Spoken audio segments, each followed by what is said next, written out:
cuando nos presentan cualquier gráfica, entonces, incluso antes de ponerse a leer las opciones o la pregunta, aquí leímos la pregunta, pero incluso antes de leer la pregunta, pues lo que hacemos es entender la gráfica, que una de las competencias que evalúa esta prueba y un montón de pruebas es interpretar gráficas. Entonces, aquí, ¿cuántas dimensiones tenemos en la gráfica? ¿Cuántos ejes tenemos? Es la misma pregunta, pero de otra manera. ¿Cuántos ejes tiene? Eso, 2. Listo. Tenemos 2 ejes, que nosotros acostumbramos a llamar X y Y, o el horizontal y el vertical. Eso significa que tenemos 2 dimensiones. ¿Pueden haber más dimensiones? Claramente. ¿Cuántas pueden haber? Todas las que uno quiera. ¿Sí? ¿Cuántas podemos representar en el papel? 3 solamente. Pero aquí tenemos 2. ¿Qué tenemos en la dimensión o en el eje vertical? Posición en metros, ajá, y tiempo en segundos. Listo. O sea que pues, uno puede ubicar aquí punticos. Bueno, este quedó ahí medio torcido, pero este es 0, 0. Aquí tenemos, por ejemplo, el 4,8. Aquí tenemos el 8,8. Y aquí tenemos, no sabemos exactamente en X cuánto es, pero vamos a decir que es 10,0. ¿Cierto? O sea que aquí es este punto, por ejemplo, es 0 metros, 0 segundos. ¿Sí? Y este de aquí es 4 segundos, 8 metros y así sucesivamente. Listo. Ahí ya entendimos la gráfica, ¿cierto? Nos está diciendo efectivamente pues, cómo se ha movido el cuerpo o el objeto. Entonces ahora sí vamos a leer la pregunta. Dice, respecto al movimiento realizado por el cuerpo en el intervalo de 4 a 8 segundos. O sea, nos están preguntando entonces por este pedazo de acá. 4 a 8 segundos. Miren que entre 4 y 8 segundos la posición es 8. No cambió, no subió ni bajó. Bueno, efectivamente, esa es la respuesta. Entonces, el cuerpo permanece en reposo, lo que habíamos dicho, que no se movía, ya que mantiene la misma posición, mientras transcurren los 4 segundos. Muy bien. Listo. Esta pregunta, el componente de esta pregunta es numérico variacional. Estas son como las cosas que evalúa el Saber 11 y el Saber Pro y todas estas pruebas. Hay un componente, o sea, como de qué tipo es la pregunta, y hay una competencia, o sea, qué habilidad tiene uno para resolver la pregunta. En este caso, razonamiento. ¿Ok? Vamos con la segunda pregunta que tiene que ver con esta misma situación. ¿Por qué dicen que es negativa? ¿Ustedes están de acuerdo en que es negativa o no? Pero entonces es negativa, pues porque aquí podemos ver la pendiente de esta línea recta, o sea, la línea recta está como en caída, y está bajando, entonces tiene pendiente negativa. Y si la pendiente es negativa, en este tipo de gráfica de tiempo contra posición, la pendiente es la velocidad. Entonces la velocidad es negativa. Listo. Efectivamente, la respuesta es la B. Una tercera pregunta que también tiene que ver con esta situación. Entonces, la pregunta número 3 dice así. En el intervalo de 12 a 16 segundos, y miren que ese intervalo ya no está en nuestra gráfica. Nuestra gráfica llega hasta los 12 segundos. Y aquí nos están hablando de otro intervalo, de 12 a 16. Se produjo un movimiento representado por la función f de t igual a 3/4 de t menos 15. Y luego dice, la interpretación de este movimiento realizado por el cuerpo es. Entonces, primero vamos a entender la función. ¿Qué significa f de t?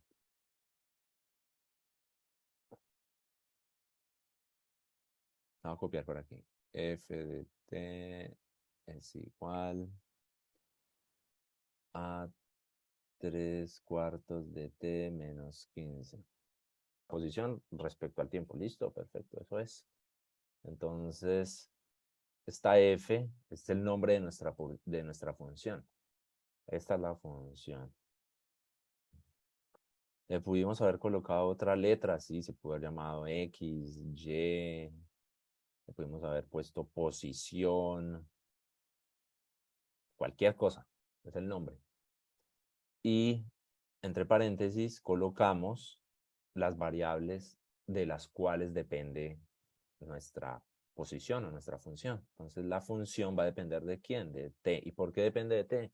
Pues porque a medida que cambia t, o sea, que cambia el tiempo, que pasa el tiempo, nuestra posición también está cambiando. ¿Listo? Y nos dice que la posición es igual a coger el tiempo y multiplicarlo por 3, dividirlo entre 4 y restarle 15. Ya, eso es todo. Y nos dice que nos pregunta que cuál es la interpretación de esta función, que es el movimiento. Listo. Bueno, pues en este tipo de exámenes, pues a los que están calificando, bueno, en realidad nadie está calificando, es una máquina, pero pues a final de cuentas no les va a interesar si uno entiende por qué es la o no, así que descartar es una opción, pero lo ideal es uno entender, ¿sí? ¿Y qué es lo que hay detrás? Así que esa estrategia es válida en este tipo de exámenes. Pero entonces vamos a entender qué pasó. Miren que el intervalo donde se está, o en el que se aplica esta función, o bueno, yo les pregunto primero, esta función se podría, esta formulita, se podría aplicar, por ejemplo, en el intervalo de 0 a 4 segundos. Bueno, no se puede aplicar. Nos están diciendo que esta fórmula solo describe el movimiento entre 12 y 16 segundos. Entre 0 y 4 segundos hay otra fórmula. Entre 4 y 8 hay otra fórmula. Entre 8 y 12 hay otra fórmula. ¿Sí? De hecho, aquí podríamos sacar la formulita de todas, pero la más inmediata acá es entre 4 y 8. ¿Sí? Uno podría decir como entre 4, esto no tiene que ver con la respuesta, pero tiene que ver con el problema. Entre 4 y 8 segundos, la formulita sería f de t igual, y miren que entre 4 y 8 segundos la posición es 8, ¿cierto? Miren, acá está el 8. No depende del tiempo, o sea, el tiempo avanzó de 4 a 8, 5, 6, 6.5, 6.77, igual la posición sigue siendo 8. Ya, no depende del tiempo. Esa es la fórmula, de 4 a 8. Y de 0 a 4 hay otra, que es parecida a la que nos está dando el problema, 3 cuartos de t menos 15. Y entre 8 y 12 hay otra, que es parecida a la que nos está dando el problema. ¿Por qué sé que es parecida? Porque esta formulita de aquí, del problema, es una línea recta. Y miren que el movimiento del cuerpo entre 0 y 4 es una línea recta, y entre 8 y 12 es una línea recta. ¿Cómo sé que es una línea recta? Porque siempre tiene la misma forma. Tiene algo que está acompañando a la variable independiente y tiene un número separado. Esa es la misma, tiene el mismo aspecto siempre. No importa cuál sean los números, siempre es así. Entonces uno dice, eso es una línea recta. Miren, de hecho, aquí que el, el examen tiene una pequeña inconsistencia en la notación, porque aquí le pusieron D. Sí, hubiera sido más adecuado ponerle esta función, no ponerle f de t, sino d. Ya, pero eso es ya de pronto es hilar muy fino. Listo, entonces veamos qué está pasando.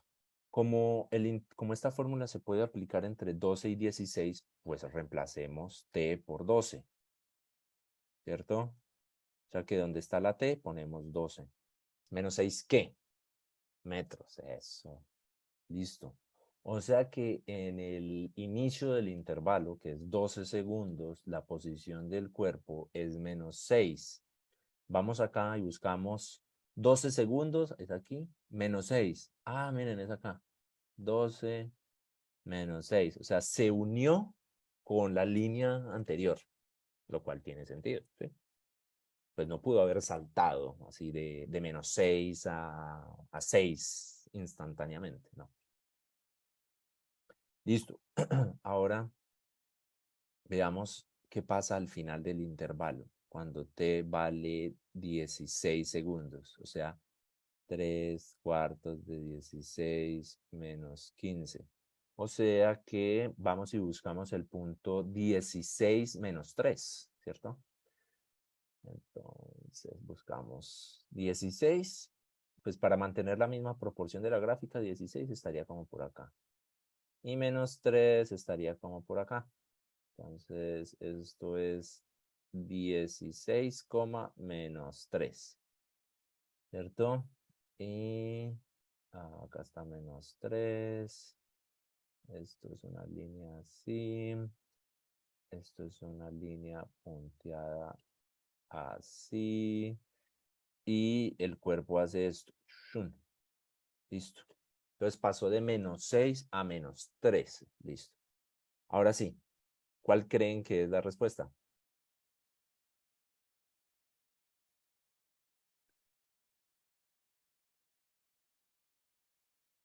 Ya sabiendo eso. La A. Eso, muy bien. Carlos, es la A. Ahí está solo la situación. Ahorita copio las preguntas. Entonces, entonces miren que en la gráfica anterior, ¿qué teníamos en el eje vertical? En la gráfica de los problemas 1, 2 y 3.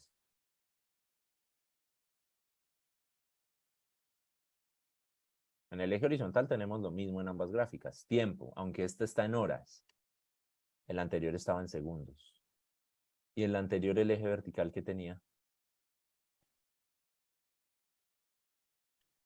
metros, o sea, posición, ¿cierto? Aquí tenemos velocidad y está en kilómetros por hora. Pues tiene que tener una unidad de velocidad, kilómetros por hora, metros por segundo, lo que sea, pero una unidad de posición o distancia en el numerador y una unidad de tiempo en el denominador, hora, segundo, minuto, lo que sea, pero tiene que ser distancia sobre tiempo, eso es velocidad. Y entonces aquí nos dicen que tenemos pues las gráficas de dos helicópteros, pues vemos la del helicóptero 1 y podemos revisarlo así como rápidamente. El helicóptero 1, vamos a poner unos punticos. Los dos empiezan desde 0 velocidad, 0 horas, ¿cierto? El helicóptero 1 es este, viene acá. 1 hora, o sea, cuando pasó 1 hora, justo cuando se cumplió 1 hora, el piloto o el copiloto miró el instrumento que utilicen para medir la velocidad y vio que iban a 40 kilómetros por hora. Listo, anotó ese dato. Cuando había pasado media hora más, o sea, hora y media, volvieron a mirar la velocidad, 90 kilómetros por hora. Y así, ¿cierto? Aquí 1 hora y media, 4 horas y 6 horas. Y el helicóptero 2 pues hizo lo mismo. Pues, cuando cumplió 1 hora, miraron la velocidad, iba a 60. Luego cuando cumplieron 2 horas iba a 70, a 3 horas también iba a 70, no cambió, y así sucesivamente. Listo. Entonces ya entendimos de qué se trata la situación. Vamos a ver qué nos pregunta. Pregunta número 4. Así. Al estudiar la variación de velocidad del helicóptero 1 en el intervalo 0, 1/2, el controlador encontrará qué. Listo, entonces primero antes de ver las opciones. En el ejercicio pasado vimos que la variación de la posición, que era nuestro eje vertical con respecto al tiempo, ¿qué representaba? La velocidad, listo. Y ahora en este caso, la variación, porque aquí nos están preguntando, mire, dicen la variación de la velocidad en el intervalo 0, 1/2, o sea, la variación de la velocidad en el tiempo. ¿Eso cómo se llama?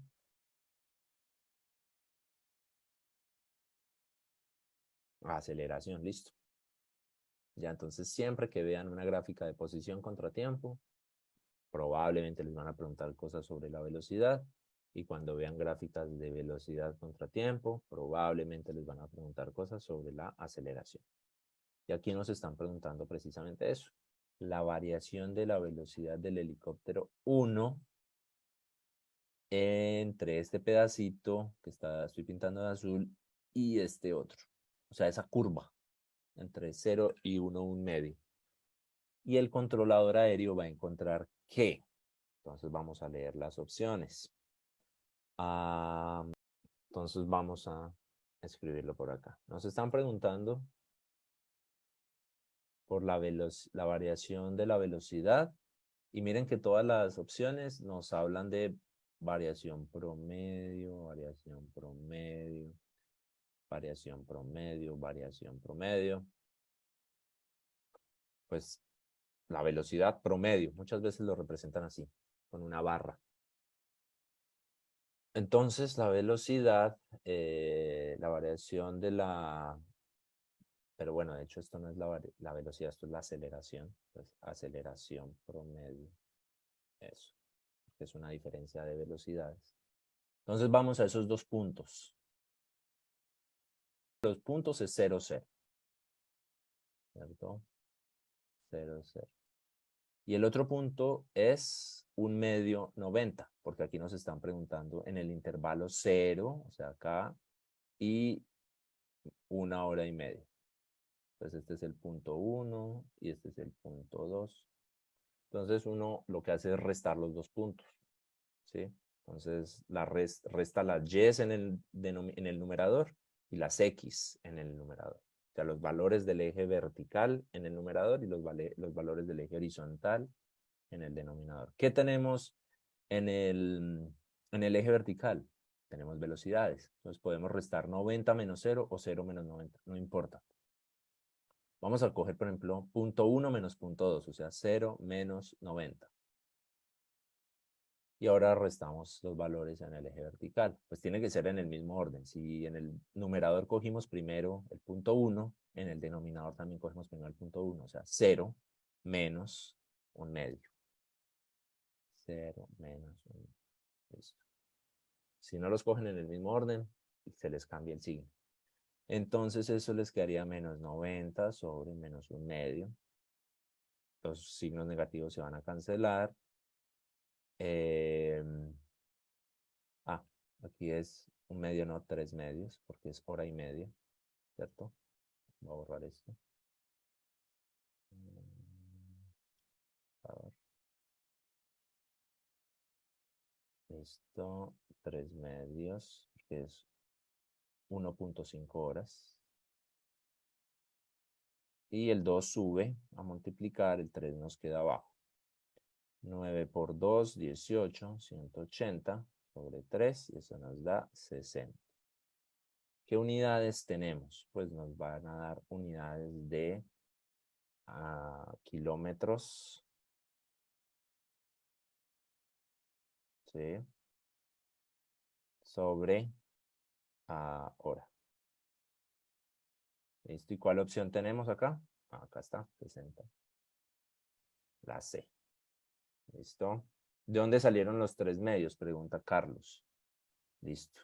Es que aquí tenemos 1, un medio. Y 1, un medio es lo mismo que 1.5, que es lo mismo que tener 3 medios. Entonces aquí usted pudo haber escrito, pudimos haber escrito 90 sobre 1.5, que es lo mismo que 90 sobre 1, un medio, que es lo mismo que 90 sobre 3 medios. ¿Sí?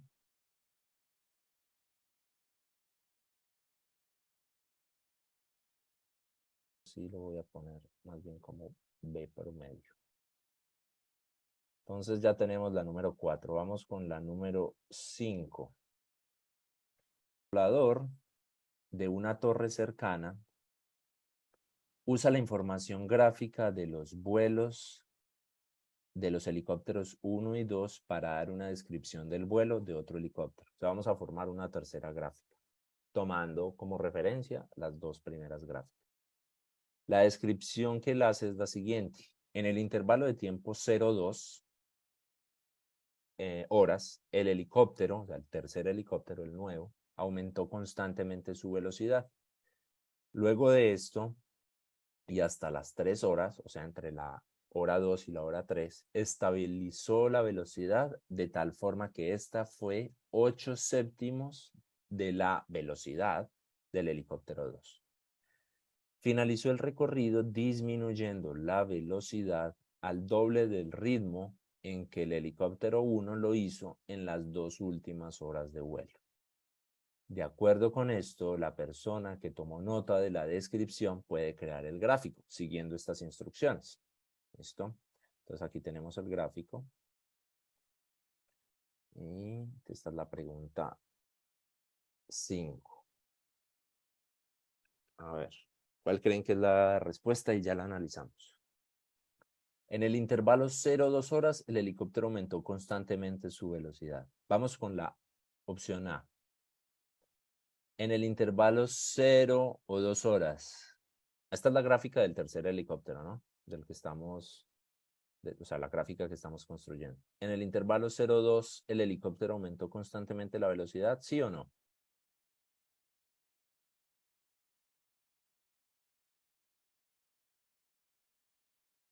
Pues vemos que es una línea recta. Sí, exacto. Es constante. Iba aumentando la velocidad de manera constante.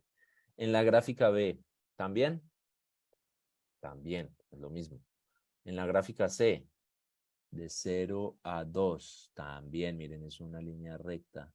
En la gráfica D, también. Diferencia, pues que por ejemplo en la A, cuando pasaron las 2 horas, el helicóptero iba a 80. En la B también. Y en la C y en la D iba a otra velocidad. Pero pues esa es la velocidad final a la que llegó. Lo que nos interesa es que sea constante este tramo, o sea que por esa descripción no podemos descartar nada o no podemos saber nada. Luego de esto y hasta las 3 horas, o sea que estamos buscando ahora el intervalo de 2 a 3, dice estabilizó la velocidad, o sea, va a tener una velocidad constante. De tal forma que esta fue 8 séptimos de la del helicóptero 2. Entonces vamos al helicóptero 2. Acá. Listo. De 2 a 3, o sea, este pedazo. ¿Cuál es la velocidad del helicóptero 2 entre la hora 2 y la hora 3?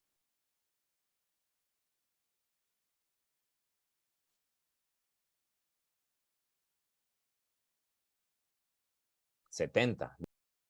Y aquí dice que la estabilizó a 8 séptimos de la del helicóptero 2, o sea, de 70. ¿Cuánto es 8 séptimos de 70?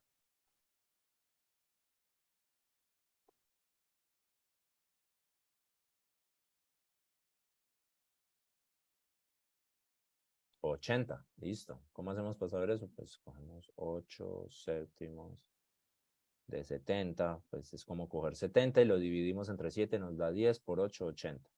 ¿80 qué? Kilómetros por hora, porque este eje está en kilómetros por hora.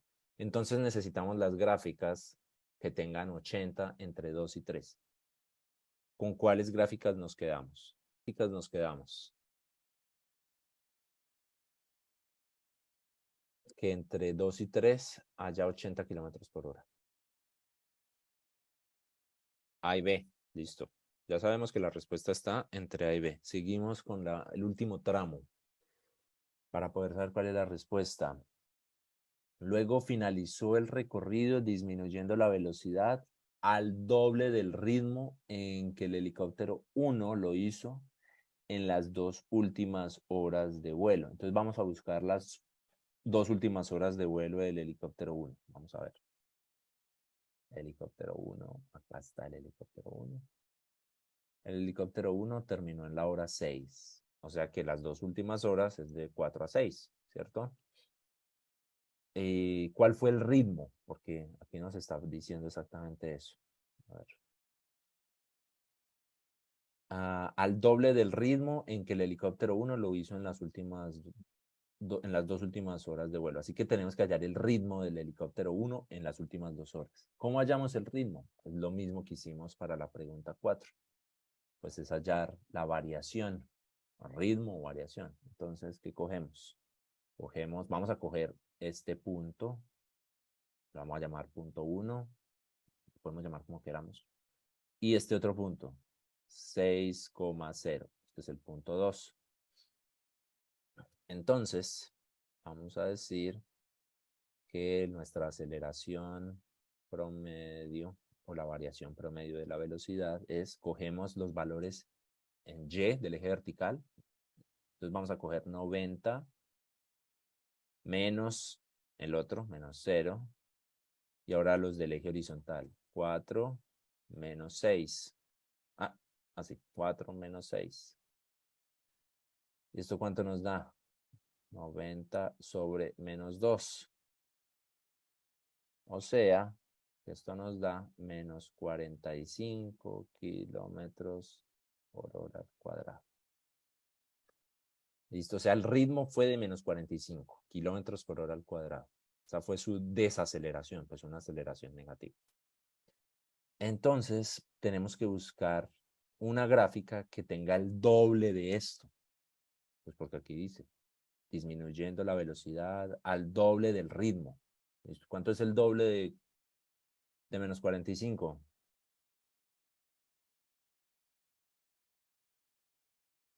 ¿Quién me dice?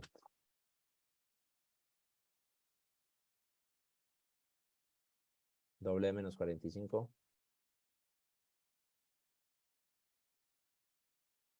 Menos 90.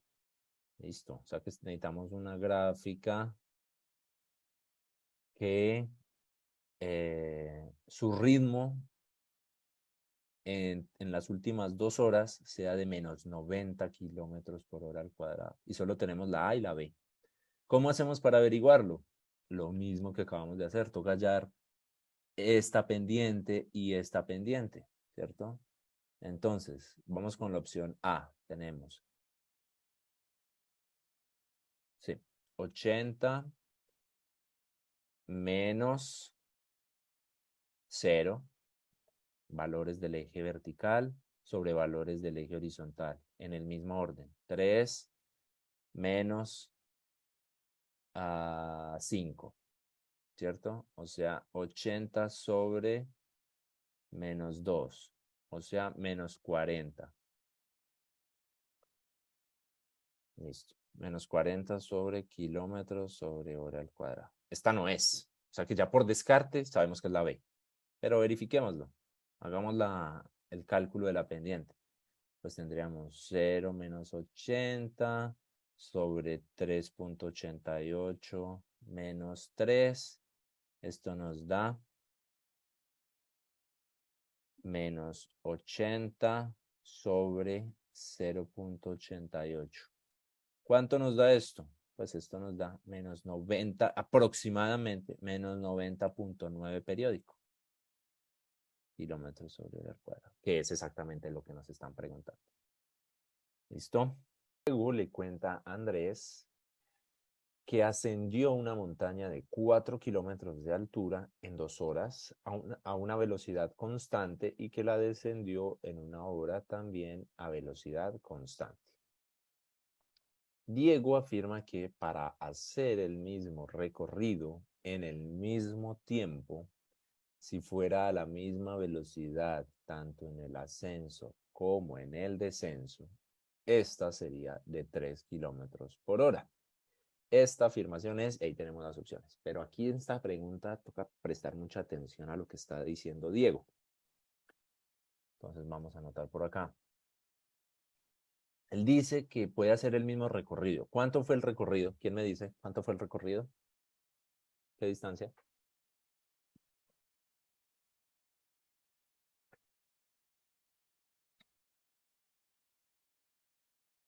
¿Mm? El recorrido fue 8 kilómetros. Es 8 kilómetros. Muy bien. Y él dice que para hacer el mismo recorrido en el mismo tiempo. ¿En qué tiempo lo hizo? Esto es 4 kilómetros de subida y 4 kilómetros de bajada. Eso, Carlos. Entonces, Diego dice que para hacer el mismo recorrido, 8 kilómetros en el mismo tiempo, es decir, en 3 horas, pero ahora a, a una velocidad igual tanto a la subida como a la bajada, esta velocidad sería de 3 kilómetros por hora.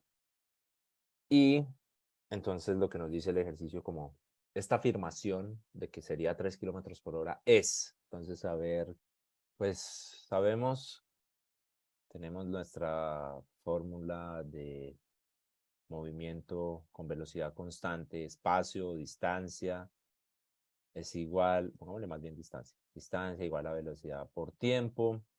Entonces, si despejamos el tiempo, la distancia sobre velocidad, él dice que recorre 8 kilómetros y que si los hiciera a 3 kilómetros por hora, pues se va a demorar 3 horas, que es la misma, el mismo tiempo de la vez pasada. Pero pues si hacemos esta división no nos da 3, nos da 2.6 periódico horas. O sea que la afirmación es falsa. ¿Listo? Entonces, eh, ya sabemos que la B y la C no son. ¿Sí? Y entonces la D dice es falsa, ya que caminando a esa velocidad Diego sí hubiese podido hacer el mismo recorrido. Pues el enunciado no nos está diciendo nada, nada nuevo. La A dice falsa, puesto que si Diego hiciera el mismo recorrido a esta velocidad, emplearía un tiempo menor. Así es. Emplearía un tiempo menor de 2.6 horas a 3 kilómetros por hora, o sea que la respuesta es la A. ¿Listo?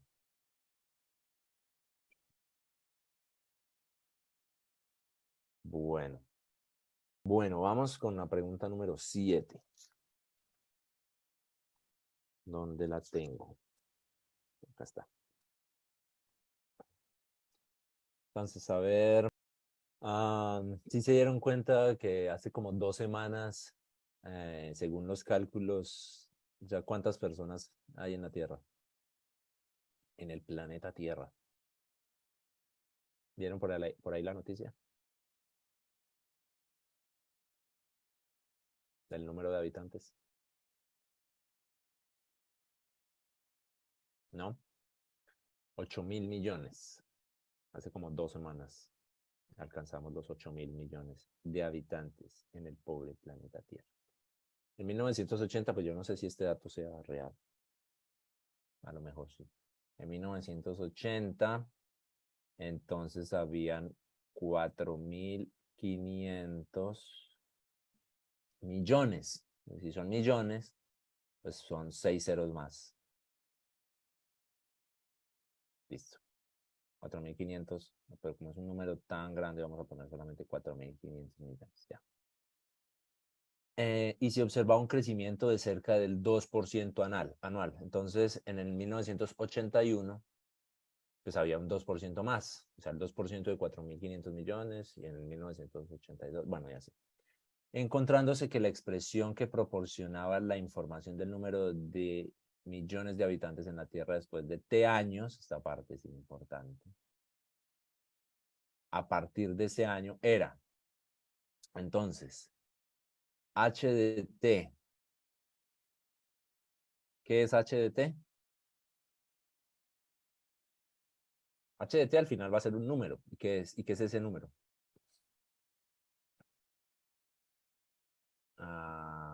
T es años, o sea, T sí es tiempo en años. Pero H de T, ¿qué es? Es el número de millones de personas. Es el número de personas. Pero no cualquier número, el número de personas en la Tierra después de T años de 1980. ¿Sí? O sea que si T vale 1, ¿de qué año estamos hablando?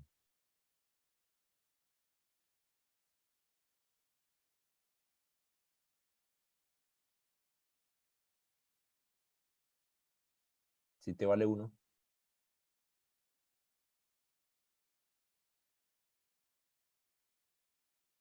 no, ni idea. Pues 1090 y así. Listo. Y entonces, para determinar el número de años que deben transcurrir desde 1980, o sea, nos están preguntando, es por T. Bueno, en realidad no nos están preguntando directamente por T, pero aquí lo que dice esta frasecita es eso, determinar el número de años que deben transcurrir desde 1980. O sea, ¿cuánto vale T cuando H de T es el doble de la que había en 1980? ¿Cuánto había en 1980? 4.500 millones. O sea, nos están preguntando para cuando H vale 9.000, pues el doble, 9.000 millones. O sea, ¿cuánto vale T para que H de T sea 9.000 millones? Esa es la pregunta. Y pues aquí en realidad no nos están dando como el valor de T, sino nos están dando la ecuación que tendríamos que resolver para hallar T. ¿Cierto? Entonces, pregunta número H de T. En algún momento H de T va a valer 9.000, ¿cierto? Y eso sigue siendo igual a 4.500 pues a la fórmula, ¿cierto? Pues en esta primera ecuación hay dos incógnitas, H y T, o dos variables. Ahora en esta, pues ya solamente tenemos una, que es T, pues porque ya nos dieron el valor de H, ¿cierto? Y entonces, ya aquí les di la respuesta. No es la C. ¿Cuál es? En la opción de la respuesta no puede aparecer H, porque es que H ya lo reemplazamos por 9.000. Entonces la C y la D no pueden ser. ¿Okay? Entonces, miren, este 4.500, aquí a lo que nosotros nos interesaría hallar sería T. Sí, pues el ejercicio no nos pregunta específicamente por T, sino por la ecuación que nos permite hallar T. Pero entonces, aquí que uno ¿qué puede hacer con estos numeritos? Pues pasa a dividir. ¿Cuánto es 9.000 dividido 4.500?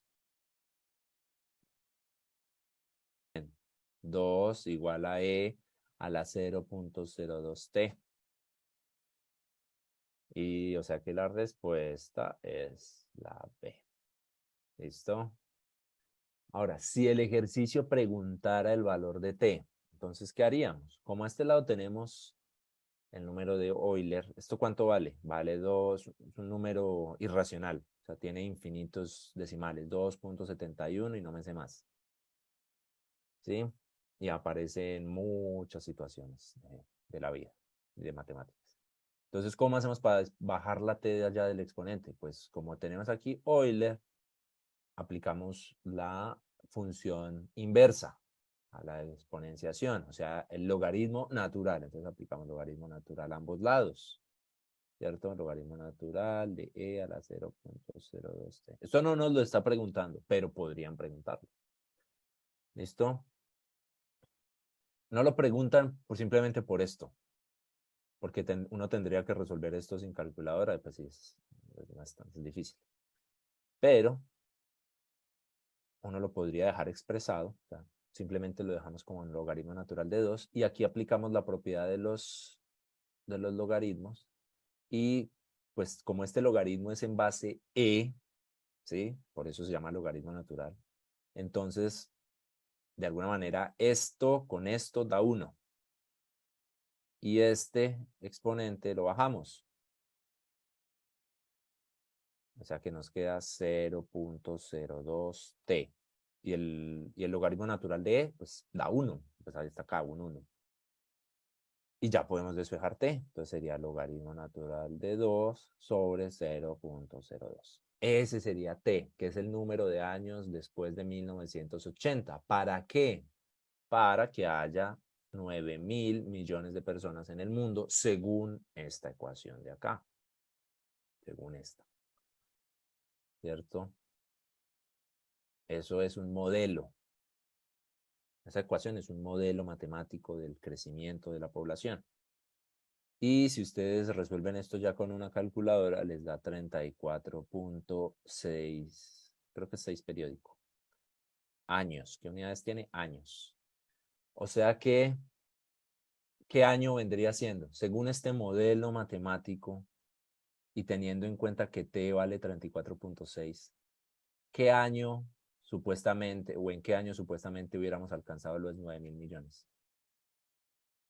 2014, sí señor, 1980 más 34.6, o sea, como un poquito más allá de julio, de junio de 2014. Y pues ya vimos que no se cumplió, porque ahí están hablando de 9.000 millones y yo les acabo de decir que hace 2 semanas se alcanzaron los 8.000 millones, o sea que este modelo tal vez fue correcto en un intervalo de tiempo, no sé, hasta el 90, ¿sí? Pero en algún punto ya los resultados de la realidad empezaron a ser diferentes a los resultados predichos por el modelo, así que el modelo toca cambiarlo, ¿sí? En una industria construyen un tanque de forma cónica de radio 5 decímetros y altura 15 decímetros para el almacenamiento de agua, pero por una falla en su construcción pierde agua a razón de 1 decímetro cúbico por minuto. Entonces ahí tenemos la figurita. Es un cono, o sea que su base es un círculo. Ahí tenemos el radio de 5, la altura de 15. Aquí tenemos un corte transversal del cono. Vemos que están llamando a esta X, pues la altura del espacio desocupado porque se está escapando el agua. Y H es la altura, pues, del agua que queda, ¿cierto? No tiene misterio. Figura 1, forma y dimensiones del tanque. Figura 2, sección transversal del tanque. Pues el tanque sigue midiendo 15, no importa que se desocupe el agua. Y el radio sigue siendo 5, no importa que se desocupe el agua. El agua también tiene en esta sección transversal, pues una forma de triángulo, que es esta. Y ese triángulo sí va cambiando sus dimensiones, va cambiando su altura y su lado R. Pero el tanque no cambia.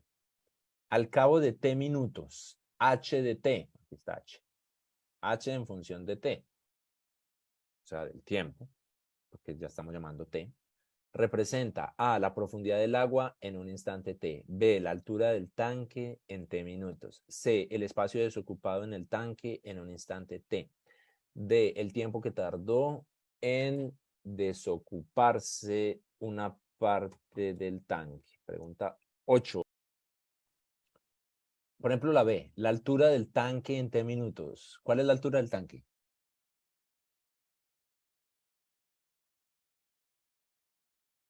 15 decímetros, eso.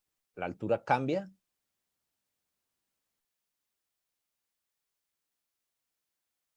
No, la altura no cambia. O sea que no importa cuántos minutos pasen, la altura va a ser la misma. Entonces, pues h de t, ¿no? Y además, fijémonos en la gráfica. Miren que la gráfica, este es la superficie del agua, ¿cierto? O sea que en un momento, dentro de un minuto va a ir por acá. En 5 minutos va a ir por acá. No sé, en 10 minutos va a ir por acá. Y ya en media hora ya se acabó el agua. O sea que la respuesta es,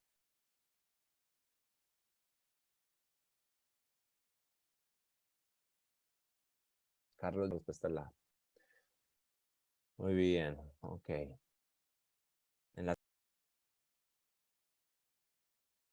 pregunta número 9. Esta es una, aprendimos técnicas.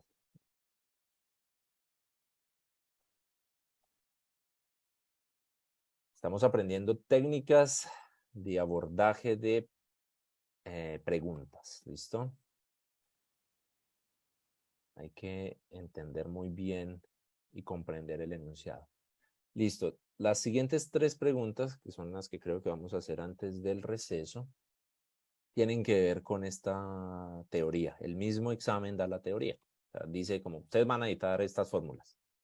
Téngalas en cuenta.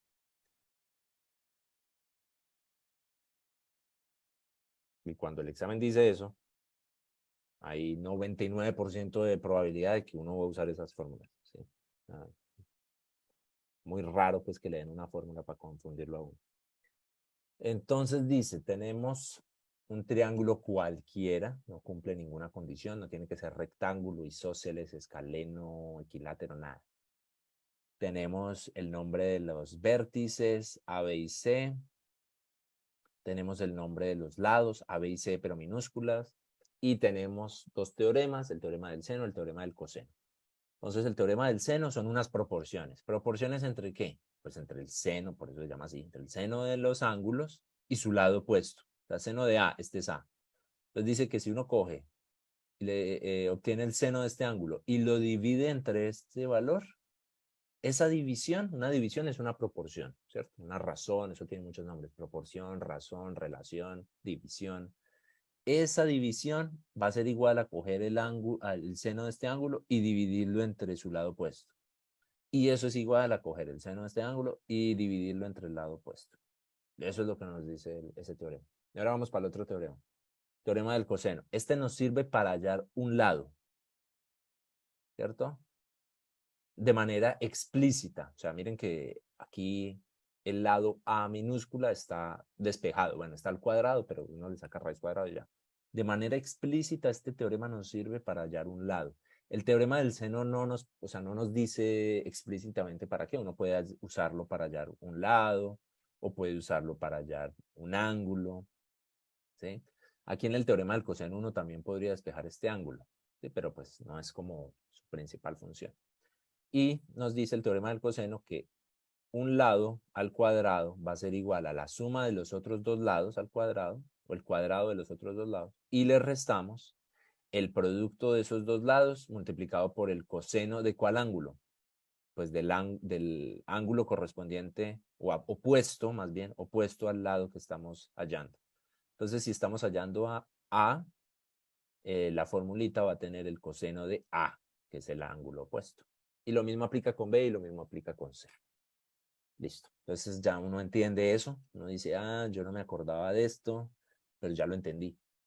¿Sí? Esa es la idea, entender rápido. ¿Sí?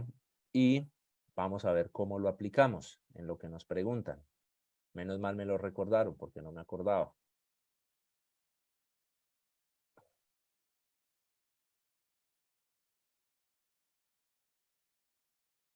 Entonces vamos con la pregunta número 9, 10 y 11, que son de este tema. Vamos a dejar esta teoría por acá, por si la necesitamos.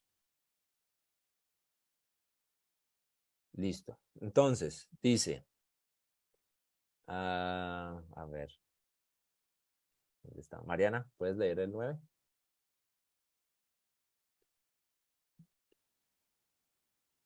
Porfa. Del triángulo que se muestra, es correcto afirmar que Ujú. leo las Sí, lee las opciones. Ujú. 4 seno de A es Ujú. igual a 3 seno de C. B, seno de B es igual a seno de C. C, 3 seno de B Ujú. es Sí, igual a 4 seno de C.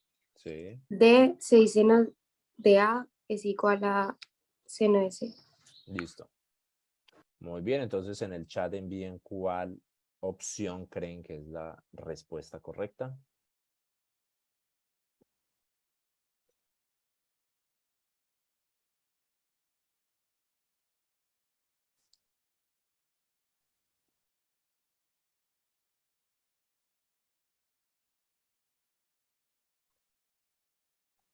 Ya se tuvo que haber acabado el primer tiempo.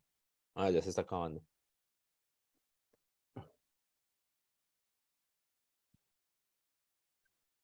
Dave, ¿sigue el mismo marcador?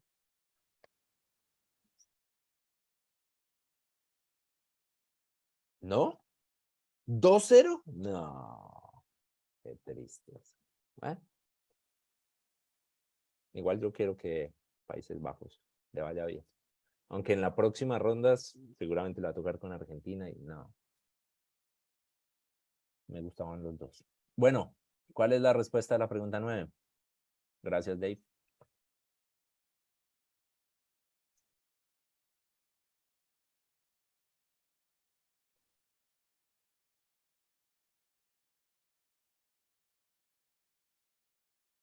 Eso tiene pinta de teorema del seno. O sea, pues uno viendo las opciones, ahí uno no ve ningún coseno. Entonces uno dice, pues voy a aplicar el teorema del seno.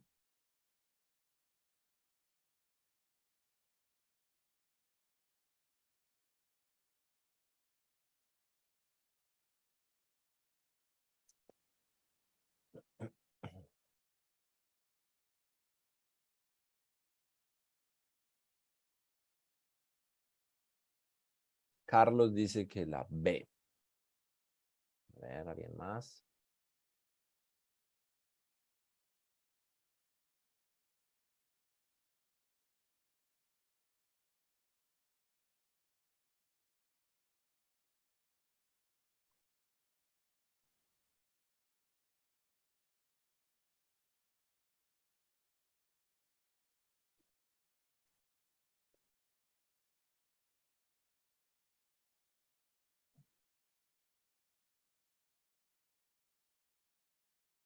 ¿No? ¿Nadie más? A ver, Carlos, ¿por qué la B? Pues no sé tampoco, pero pues dice el teorema del seno, ahí dices que seno B es igual a seno C, entonces puede ser esa, o la B o la C, pero no sé. Ok, ok, No, mentira, no gracias. sé. Creo que es eso, creo que por eso es que la elegí, pero en realidad no sé. Bueno, gracias. Entonces, pues vamos a seguir las instrucciones. Una fórmula matemática es como una receta. Vamos a seguir las instrucciones. Entonces, seno de, bueno, este es el ángulo A, este es el ángulo B, este es el ángulo C. Entonces, por ejemplo, seno de A sobre el lado opuesto que sería este, ¿cierto? Es el lado opuesto, o sea, sobre 6 es igual a seno de B sobre el lado opuesto, que sería este sobre 6 igual a seno de C por el lado opuesto, que sería este, 8. Listo. Entonces, vemos que aquí en las opciones tenemos pues un numerito acompañando al seno. Eso significa que lo que hicieron fue pasar a multiplicar, ¿cierto? O sea que en realidad lo que nosotros tenemos que ver acá es como hacer el paso anterior, devolvernos, o sea, seno de A sobre 3, o sea, el 3 estaba dividiendo, y aquí seno de C sobre 4. El 4 estaba dividiendo, ¿cierto? ¿Esto se parece? Miren, aquí tenemos seno de A sobre 6, seno de A sobre 3, seno de C sobre 8, seno de C sobre 4. Sí, sí se parece.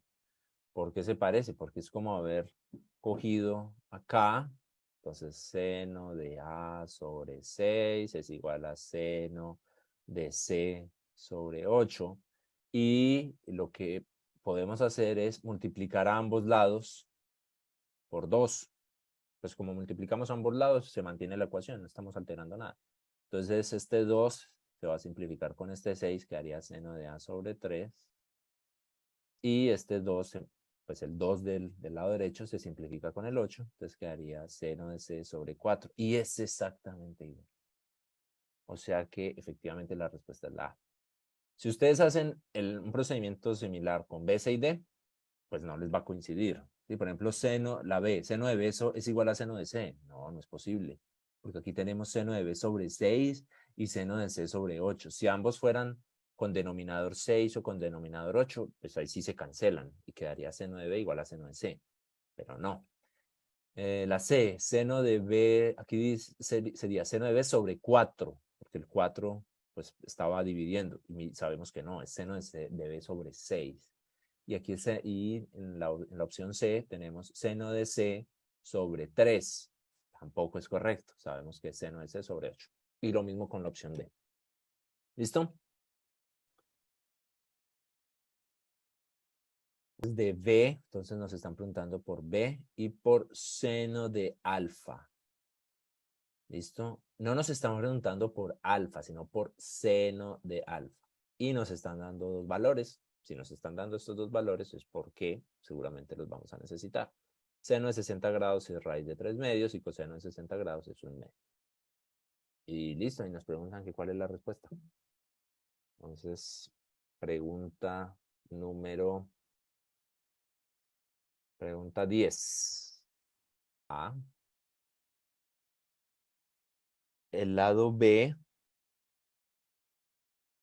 lo vamos a hallar con el teorema del coseno. Y ya teniendo B, podemos hallar seno de alfa, pues con el teorema del seno, claramente. ¿Listo? Ah, muy bien.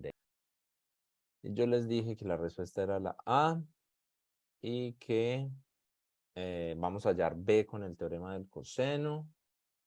Y luego de hallar b, hallamos seno de alfa con el teorema del seno. Entonces, ¿cómo hallamos b con el teorema del coseno? Del seno, sí, del coseno. Entonces, tenemos que b cuadrado es igual a los lados, los otros dos lados, ¿no? Entonces sería a cuadrado más c cuadrado menos 2 veces a por c por coseno del ángulo b. Entonces reemplacemos esos valores. A cuadrado, pues a y c son algunos de los otros dos lados. Ok. Entonces, ¿quién es a y quién es c? Son 8 y 5. No importa quién es cuál. ¿Sí? Simplemente son los otros dos. 8 al cuadrado más 5 al cuadrado menos 2 por 8 por 5. ¿Cierto?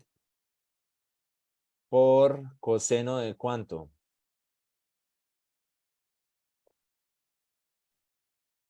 ¿Cuánto vale el ángulo B?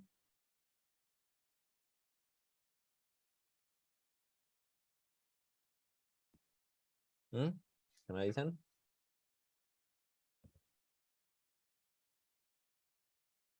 Pues el ángulo B, ahí lo tenemos, es 60 grados. Entonces es este. Entonces coseno de 60 grados. Listo. Entonces, ¿cuánto les da eso?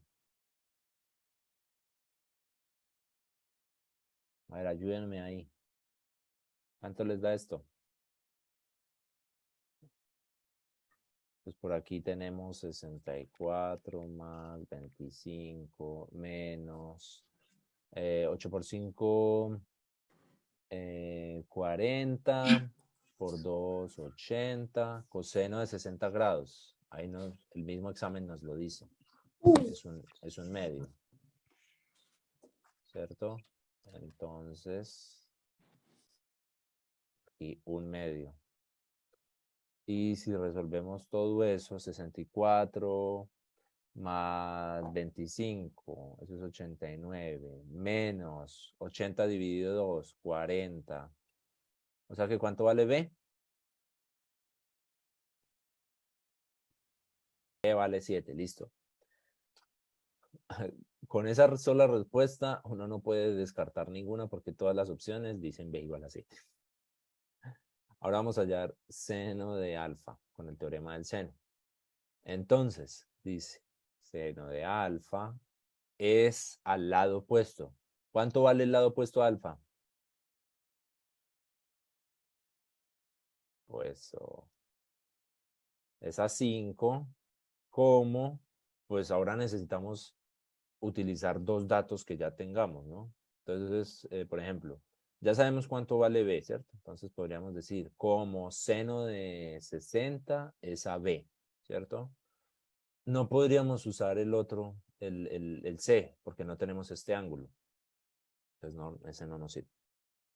Entonces, como seno de 60 es a B, ya sabemos cuánto vale B. B vale 7. Listo. Y de ahí, pues, ¿qué nos están preguntando? Ah, pues despejamos seno de alfa. Seno de 60 grados, nos habían dicho, acá está. Raíz de 3 medios. Entonces, raíz de 3 medios. Y por aquí tenemos 5 séptimos. ¿Cierto? O sea que ahí podemos multiplicar el 7 con el 2. Y esta es nuestra respuesta. 5 raíz de 3 catorceavos. Que efectivamente es la respuesta A. ¿Listo? Muy bien. Vamos con el 11, que también tiene que ver con... En un triángulo ABC se tiene que coseno de A es igual a 0. Es posible que A, el lado A sea igual a B. B, el lado B sea igual a C. C, el lado C sea mayor a A. D, el lado B sea mayor a A. Pregunta 11. esta parte. ¿Qué significa que el coseno de A del ángulo A, o sea, sea 0? ¿Cuándo el coseno vale 0?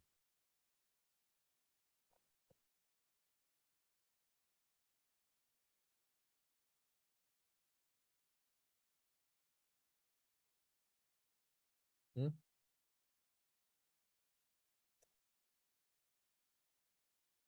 Aquí tenemos el círculo unitario, o sea, de radio 1, con los dos ejes, X y Y. Entonces, si uno traza un radio, lo que hace el coseno y el seno es darle esta medida, se la da el coseno, y esta medida se la da el seno. Y esto vale 1. Entonces, cuando está completamente horizontal, pues este ancho vale 1 y esta altura vale 0, ¿cierto? ¿Y qué ángulo hay ahí? Pues la línea está completamente acostada, 0 grados. O sea que coseno de 0 es 1, ¿sí? Y seno de 0 es 0, ¿cierto? Pero aquí tenemos la otra situación, dice que coseno es 0. O sea que, ¿qué ángulo tenemos? Si el ancho vale 0, quiere decir que tenemos la línea completamente vertical. ¿Sí? O sea que el ángulo que tenemos es de 90 grados. O sea que coseno de 90 grados es 0. ¿Y ahora cuánto vale el seno de 90 grados? ¿Qué me dice?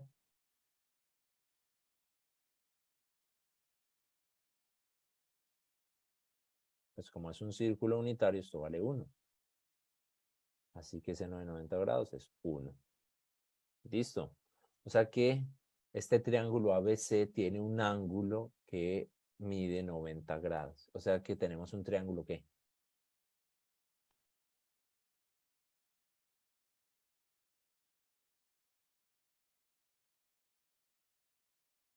Un triángulo rectángulo.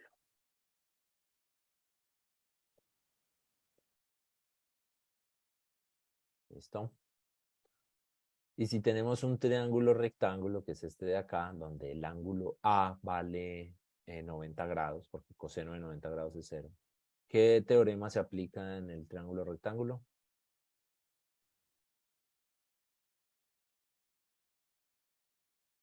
Pues aplicamos el teorema de Pitágoras, o sea que un cateto al cuadrado más el otro cateto al cuadrado es la hipotenusa al cuadrado, ¿cierto?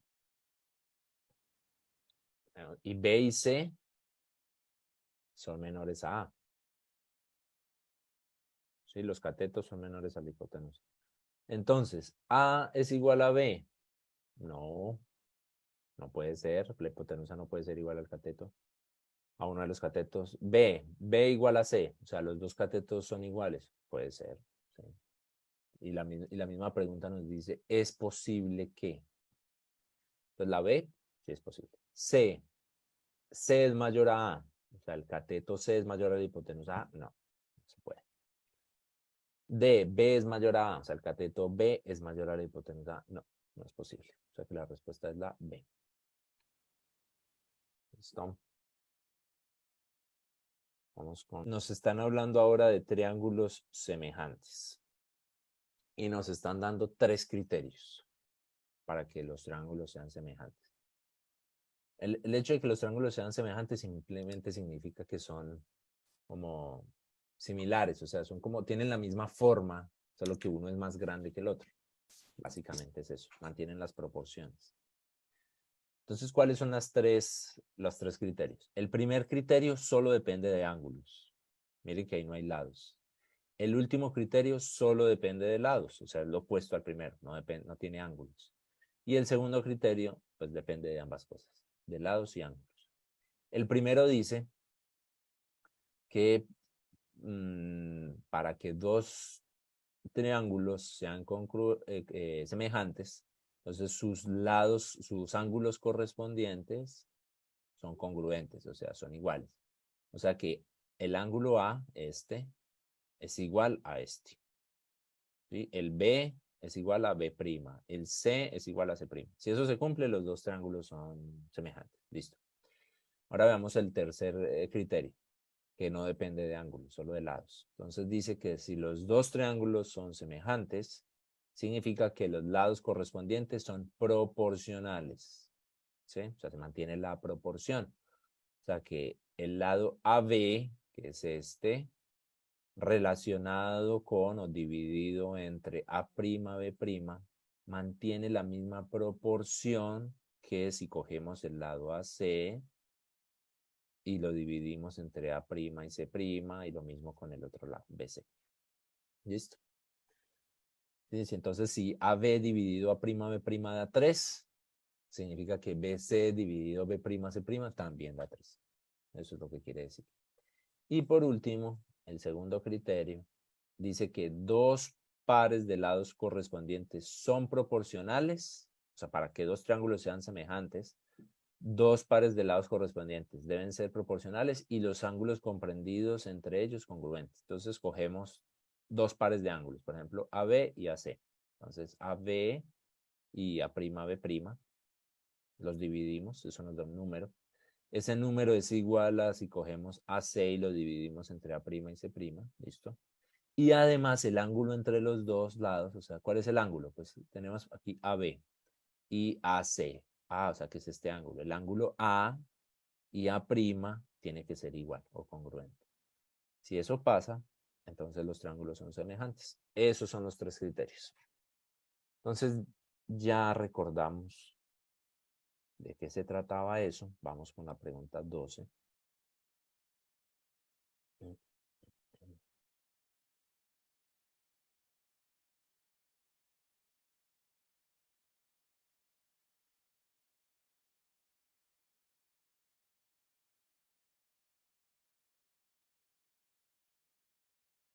A ver, la pongo por acá. Listo. En cada figura se muestra un par de triángulos. Entonces, figura 1, figura 2, figura 3 y figura 4. De los pares de triángulos son semejantes los mostrados en las figuras. Y ahí tenemos las opciones. Pues la pregunta 12. Entonces, ¿cuál es la respuesta que consideran correcta? Como como en las figuras no tenemos ángulos, no podemos aplicar los criterios 1 y 2. Tenemos que aplicar el criterio 3. ¿Sí? O sea, comparar pares de lados proporcionales. Entonces, vamos a coger, por ejemplo, la figura 1. Podemos decir 24 es a 12. 24 es a 12. Como 7 es a 5. A ver, ¿esto es cierto? 24 entre 12 es 2. Y 7 dividido 5 no es 2. O sea, esto no se cumple. ¿Cierto? Bueno, aquí esto daría 1.8, digamos. O sea que la figura 1 no es. Los dos pares, los dos triángulos no son semejantes. Vamos con la figura 2. Entonces aquí tenemos que 3 es a 5 como 3 es a 5. Esa salió de una. Este sí. O sea que la respuesta debe contener la figura 2. O sea, la B o la A. Pero ya vimos que el 1 no es. La figura 1 no es. O sea que la respuesta viene siendo la B. Podríamos verificar la 3, ¿cierto? O sea que, no sé, por ejemplo, 6 es a 3, ¿cierto? Como 10 es a 5, o ahí pareciera que sí, ¿cierto? 10 es a 5, como 8 es a 7, ahí ya no. Porque 6 dividido 3 es 2, 10 dividido 5 es 2, pero 8 dividido 7 ya no es 2. ¿Listo? Y en la figura 4, pues podemos hacer lo mismo. 6 es a 1.5, como 12 es a 3, como 8 es a 2. Y todos dan 4. Entonces la respuesta es la B. ¿Listo? Bueno, vamos con la pregunta número 13. Sea ABC un triángulo de... ¿Qué? Sea ABC un triángulo de un punto del segmento de recta AB, o sea, este. Un punto del segmento de recta AC, como se muestra en la figura. Nos dicen que DE es paralelo a BC. Y entonces que podemos concluir que AB es a AD, o sea, este lado largo es a este lado corto, como BC, o sea, este lado largo es a DE, o sea, este lado corto. ¿Por qué? Y ahí están las diferentes explicaciones. Entonces, la A, el ángulo AED, o sea, este ángulo, al ángulo ABC, o sea, ABC. Sentido, de ninguna manera podemos decir, o sea, no sabemos que este ángulo sea igual a este. Ahora B. AB, o sea, de aquí a acá es igual a BC, de aquí a acá, eso tampoco tenemos manera de decirlo. Entonces tampoco es.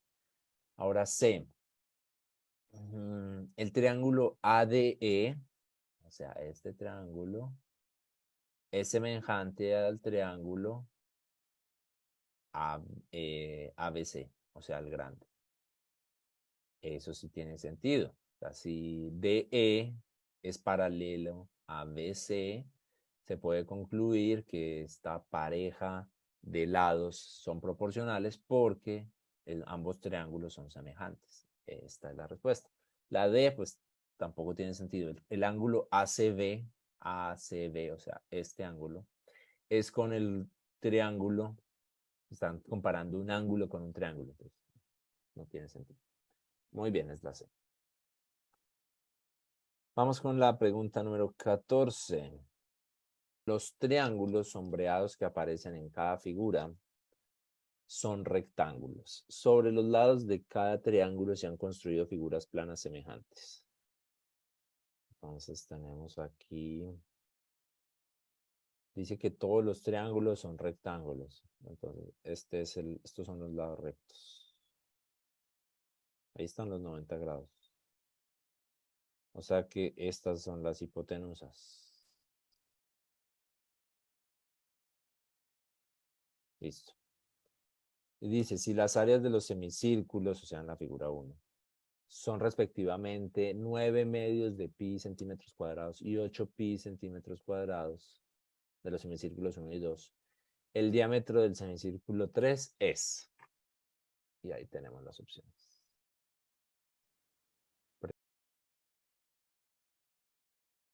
Entonces, el área 1 es la del semicírculo 1. Dice 9 medios de pi. Y el área 2 es el área del semicírculo 2, es 8 pi. ¿Cuál es el área de un semicírculo? Es pi r cuadrado. Entonces la del semicírculo es 1 medio de pi r. Vamos a ponerle a este R1, que es el semicírculo 1, entonces radio 1 al cuadrado, y aquí lo mismo, 1 medio de pi r2 al cuadrado. Listo. ¿Qué podemos cancelar? De una.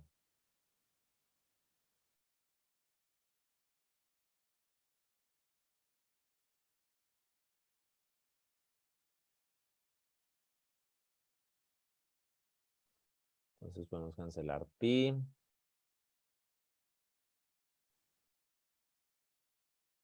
Entonces nos queda, y aquí también podemos, a la izquierda podemos cancelar el 1 medio.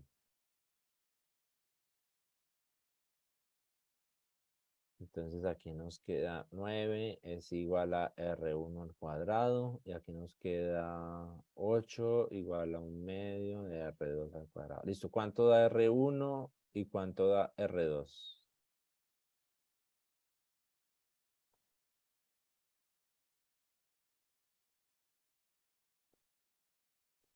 Nos están preguntando el diámetro de este semicírculo, pero ese diámetro es la misma hipotenusa del triángulo rectángulo. Y si queremos hallar la hipotenusa, entonces necesitamos los catetos, ¿cierto? Entonces este es diámetro 3. Y los catetos son el diámetro 1 y el diámetro 2. Esos son los catetos. Y para hallar los diámetros 1 y 2, pues podemos hallar el radio 1 y el radio 2. Entonces, ¿cuánto les da el radio 1 y el radio 2?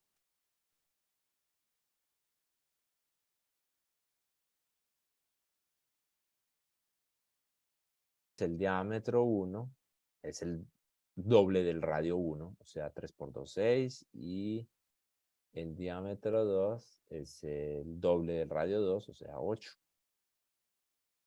¿Cierto? Y esos son los catetos.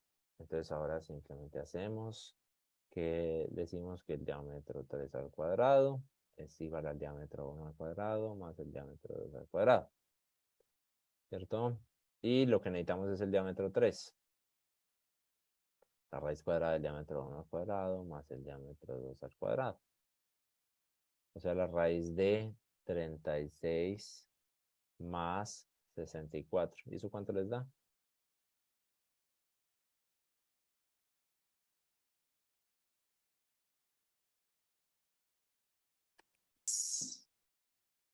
10 y todas las unidades que estábamos trabajando eran centímetros, o sea, 10 centímetros. Listo, la respuesta es la D.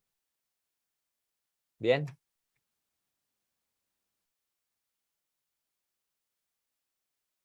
Bueno. Vamos con la pregunta 15. Una pirámide tiene la misma altura y las áreas de sus bases son iguales.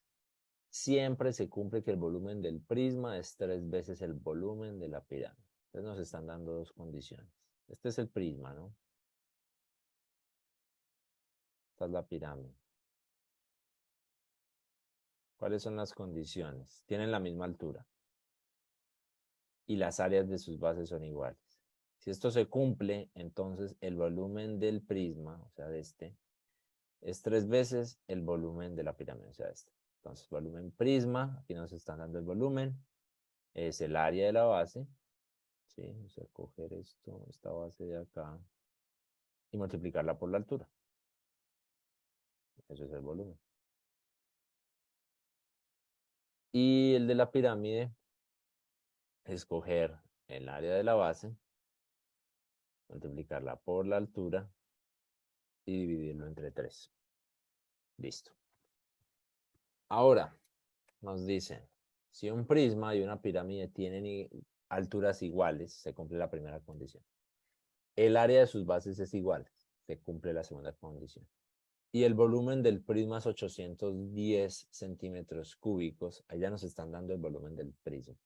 Entonces, el volumen de la pirámide es. Entonces, volumen prisma, si se cumplen las condiciones, es 3 veces el volumen de la pirámide. Listo. Aquí nos están dando el del prisma. Y nos preguntan el de la pirámide. Entonces, volumen pirámide es prisma. ¿Cuánto es? 810. Sobre 3. ¿Eso cuánto da? 270 unidades centímetros cúbicos. Muy bien. Un prisma y una pirámide con alturas iguales. Ahí se está cumpliendo la primera condición. Y tal que el volumen del prisma es 3 veces el volumen de la pirámide, o sea, se está cumpliendo la consecuencia. Si se está cumpliendo la consecuencia, quiere decir que las dos condiciones se cumplen. ¿Sí? O sea, que la altura es igual y la base y el área de la base es igual. No es posible que las bases del prisma y la pirámide sean respectivamente.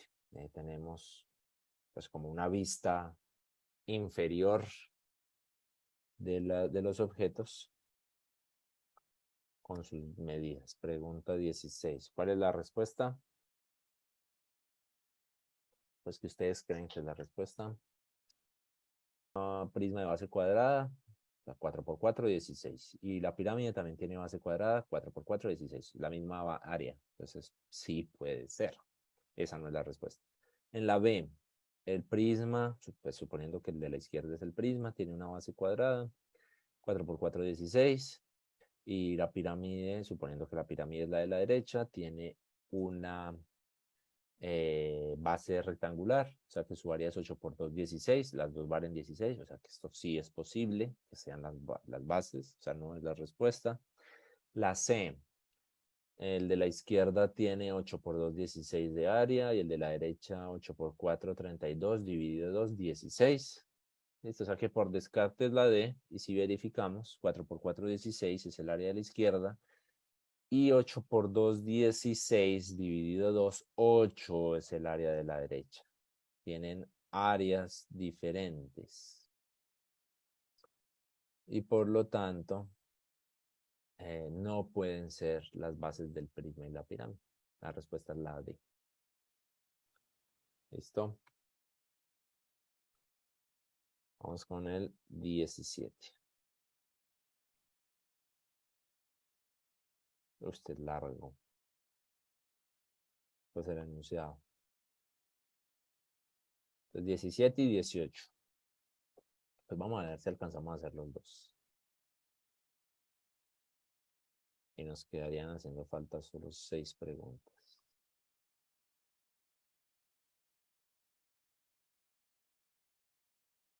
Entonces dice, a la casa que comparten 5 jóvenes ha llegado la factura de cobro del servicio de energía correspondiente al mes de septiembre. Entonces vamos aquí anotando. Septiembre. Entre la información que aparece en las facturas se encuentra la siguiente. Entonces, el consumo promedio de los últimos 6 meses. ¿Sí? Entonces dice 104 de los últimos 6 meses, o sea, antes de septiembre, o sea, agosto, julio, junio, mayo, abril y marzo. Consumo de septiembre, 110.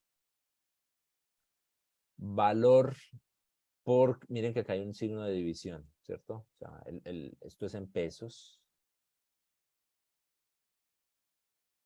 Entonces, el valor, ¿cuánto cuesta por cada kilovatio hora? Pues cada kilovatio hora cuesta 175 pesos, 175.0952. El costo del consumo, o sea, de lo que consumieron en septiembre, ¿cuánto les cuesta? Pues es coger 110 y multiplicarlo por 175.0952. Da esto. Tienen que pagar 19,000 pesos de luz. 19,260. Tienen un subsidio de menos 7,704, o sea, un descuento.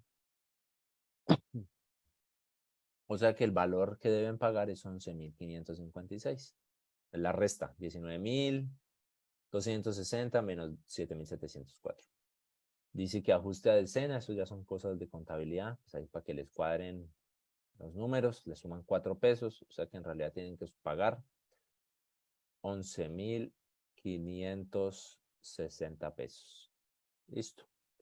Dice, uno de los jóvenes ha decidido mostrar a sus compañeros la siguiente representación gráfica de la información proporcionada en la factura. Y vemos un diagrama de barras. Miren que aquí no hay eje horizontal, o sea, el eje horizontal es básicamente el nombre de la barra. Entonces la primera barra se llama consumo en kilovatio hora, que es esta. La segunda barra es costo de consumo, o sea que esto es pesos. La tercera barra es, o sea, esta, otra vez un valor, o sea, es pesos sobre kilovatio hora. Entonces van 3 unidades en la misma gráfica, esta.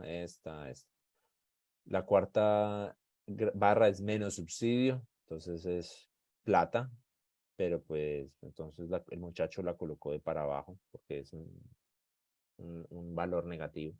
Y así con todas. Valor neto, eso es plata. Total a pagar, eso es plata. Y consumo promedio últimos 6 meses. Entonces eso es kilovatio hora por mes. Listo. Entonces vamos con la pregunta 17. Al analizar la gráfica, hace la observación de que no debe presentarse así, puesto que A. En la gráfica se relaciona correctamente la información de la factura, sin embargo, para facilitar la lectura, sería más conveniente organizar las barras por tamaño. B. La gráfica está mal construida porque la barra que indica subsidio no debería corresponder a un valor negativo, ya que es un ahorro y no un gasto. C. No es posible relacionar todos los datos de la factura en una gráfica como esta, porque la escala numérica no puede asociarse a pesos y kilovatio hora simultáneamente. D. No es posible que la gráfica sea correcta porque el total a pagar no puede ser menor que el costo del consumo. Listo, pregunta 17. Entonces veamos. Bueno, efectivamente la respuesta es la C, que estamos mezclando unidades, pesos con kilovatio por mes. Entonces no se pueden asociar así. La A, aunque sí se acostumbra a colocar las barras por tamaño, pues eso no es un problema así como fundamental, simplemente es más como estética. La B, pues en realidad uno podría representar ese subsidio como positivo, negativo, bueno, dependiendo de lo que uno quiera. Y la D no tiene sentido. ¿Listo? Los jóvenes están preocupados porque el consumo promedio relacionado en la factura aumentó en 6 kilovatios respecto al relacionado en el mes de agosto.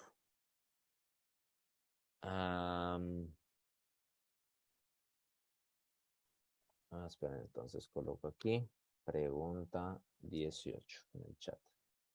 Porfa, envíenlo después de que yo coloco el título, porque si no se me confunden las respuestas. Discuten porque según ellos deben pagar 36 kilovatios hora más que en el mes de agosto. Esto no debería ser la razón de decisión, pues A, el aumento en el consumo realmente fue de 6 kilovatios hora respecto al mes de marzo. B, el dato proporcionado corresponde a un promedio y por tanto no es posible comparar el consumo de septiembre con el de ninguno de los 6 meses anteriores. C, el consumo se aumentó en 36 kilovatios hora, pero respecto al consumo de abril y no al de agosto. D, el consumo se aumentó en 36 kilovatios hora, pero respecto al consumo de marzo y no al de agosto. Entonces, dice que el consumo promedio aumentó con respecto al mes de agosto. Vamos a ver. ¿Cuánto es el consumo de septiembre? 110. Y el promedio es 104. Lo que aumentó fue el consumo de septiembre con respecto al promedio. Ahí se me hace que hay como un error de redacción.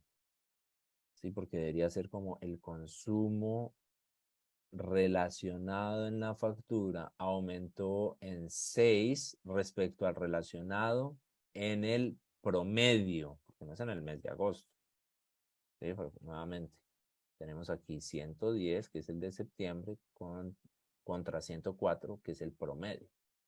El promedio desde marzo, ¿sí? Marzo, abril, mayo, junio, julio, ahí están los 6, agosto. Listo. Se aumentó fue el de septiembre con respecto a eso. Y aquí en el enunciado está, en la 18 dicen otra cosa. Pero bueno, supongamos que ahí colocaron mal esa palabra. Entonces, efectivamente, uno no podría comparar ese dato de 110 con respecto al promedio. Tiene que compararlo con respecto a un mes en específico, porque el promedio tiene unidades de kilovatio hora por mes, mientras que el de septiembre es kilovatio hora. Y para poder operar unidades, restarlas, sumarlas, dividirlas, multiplicarlas, pues tienen que estar, pues tienen que ser las mismas. Y listo. Quedamos en la pregunta 18 entonces. Ha hecho un estudio para determinar qué tan conocido es el producto que ofrece. Para este estudio realizaron encuestas dividiendo la población encuestada en 3 grupos. Los resultados fueron los siguientes. Entonces tenemos grupo 1, grupo 2, grupo 3. Total de personas encuestadas del grupo 1, del grupo 2 y del grupo 3. Cantidad de personas que conocen que existe el producto pero no lo usan. También está por cada grupo. Y cantidad de personas que conocen el producto, que conocen y usan el producto. ¿Listo? Entonces vamos ahora con la pregunta.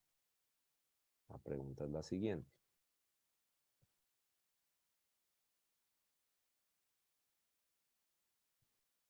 A ver. Entonces, a ver. Entonces, la opción A. No, porque la suma de la cantidad de personas que conocen que existe el producto y las que usan el producto es mayor en el grupo 1 que en el grupo 3. Las voy a leer todas y luego ya ustedes analizan.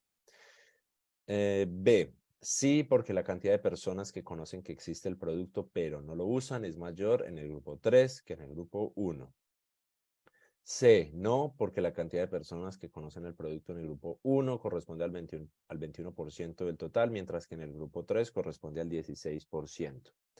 Y D, sí, porque la cantidad de personas que conocen el producto en el grupo 3 corresponde aproximadamente al 93%, mientras que en el grupo 1 corresponde al 90%. Listo, entonces ahora sí, cientos. Entonces si hacemos la división, eso les va a dar 0.9, o sea, 90%. En el grupo 3 tenemos 140, que sí es menos. Uno diría, nada, pues en el grupo 3 lo conocen menos, pero es que también encuestaron menos, de 150, ¿cierto? Y si hacemos esa división, eso les da 0.93 periódico, o sea, 93.3%. ¿Cuál es la que corresponde a cuál opción? Muy bien, a la D. Esa es la respuesta. Excelente, muy bien. Bueno, ahí, ¿cierto? Si el 60% de la población hace uso de él. Entonces vamos a leer las opciones. El producto A, la opción A, el producto continúa en el mercado porque en todos los grupos la cantidad de personas que no usan el producto es menor que la cantidad de los que lo usan. B, es más probable que el producto no continúe en el mercado porque solo 31 de cada 85 personas encuestadas usan el producto. C, es más probable que el producto continúe en el mercado porque solo 6 de cada 85 personas encuestadas no conocen el producto. Y D, es más probable que el producto no continúe en el mercado porque el porcentaje de encuestados en el grupo 3 que usa el producto es aproximadamente el 2.3% de los encuestados. Listo. Tenemos las opciones. A ver dónde coloco esta tabla para que la vean bien. Aquí la clave está en que la pregunta dice uso del producto. Entonces, según la tabla, vemos que del grupo 1, ¿cuántas personas lo usan? 70, ¿cierto? Del grupo 2, 220.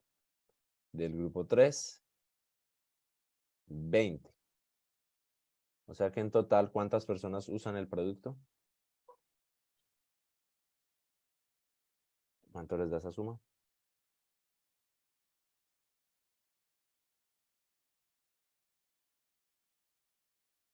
Eso da 310, muy bien.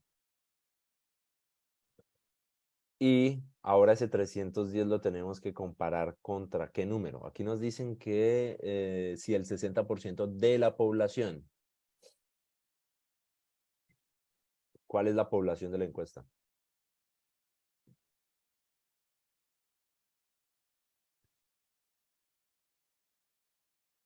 850, muy bien. Cuenta de ahí. Que escoger, pues, la cantidad de personas del grupo 1, 200, más 500, del grupo 2, más 150, del grupo 3, eso les da 850. Y pues hacemos la relación 310 sobre 850. Ni siquiera hay que hacer la división, porque aquí nos damos cuenta que 31 sobre 85, esto va a ser menor a 0.5, ¿cierto? Porque 31 es menos de la mitad de 85. O sea, esto es menor al 50%. Y en el enunciado nos hablaban del 60.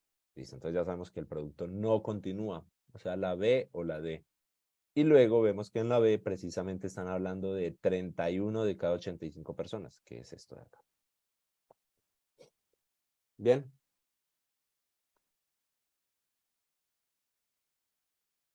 ¿Entendido todo o alguna pregunta?